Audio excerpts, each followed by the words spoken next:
අද දිනේදී අපි සාකච්ඡා කරන්න යන්නේ පොදු කතන කුසලතා. ඒ කියන්නේ public speaking mastery. ගොඩක් අය ආසම කරන subject එකක් ඉස්සරහට කියලා කතා කරන්න, but ගොඩක් අය fail වෙන subject එකක්. ඔයාලා දන්නවද මේ ලෝකේ බලය තියෙන්නේ කාටද කියලා?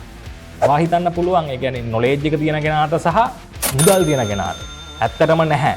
මේ ලෝකේ බලවත්ම මිනිස්සුව ඉන්ෆ්ලුවන්ස් කරන්න පුළුවන් කෙනා. ඒ කියන්නේ තමන්ගේ කතික හැකියාවෙන් වෙනින් මිනිස්සෙක්ව ඉන්ෆ්ලුවන්ස් කරන්න පුළුවන් කියන්නේ අන්න බලය. එයාලට තමයි මේ ලෝකේ බලය තියෙන්නේ. ඔව්.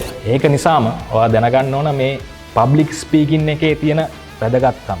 ඒ කියන්නේ ඔයාට බිස්නස් එකක් ග්‍රෝ කරන්න ඕ ඔයාගේ ඒ කියන්නේ ඕනම දෙයක් ඔයාට බය නැතුව නෙගෝෂিয়েට් කරන්න සහ ඔයාට ලීඩර්ෂිප් ක්වොලිටිස් ඉම්ප්‍රූව් කරගන්න ඔයා කම්පැනි එක වැඩ කරනවා නම් ඒකේ සේල්ස් වැඩි කරගන්න සෑහෙන්නම බලපාන ඔයාගේ මේ කතික හැකියාව.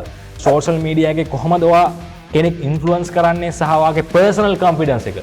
ඒ අපි හැමෝම මේ වැඩ කරන්නේ තමන්ගේ පර්සනල් කොන්ෆිඩන්ස් එක ගන්න. ඒ කියන්නේ අපිට මේ මොරාල් එක එන්නේ මේ ඉංග්‍රීසි වලින් වේවා සිංහලෙන් වේවා ඉස්සරහට ගිහලා බය නැතුව කතා කරන්න පුළුවන් කියන්නේ සෑහෙන්නම කොන්ෆිඩන්ස් එකක් ඔයාට එනවා.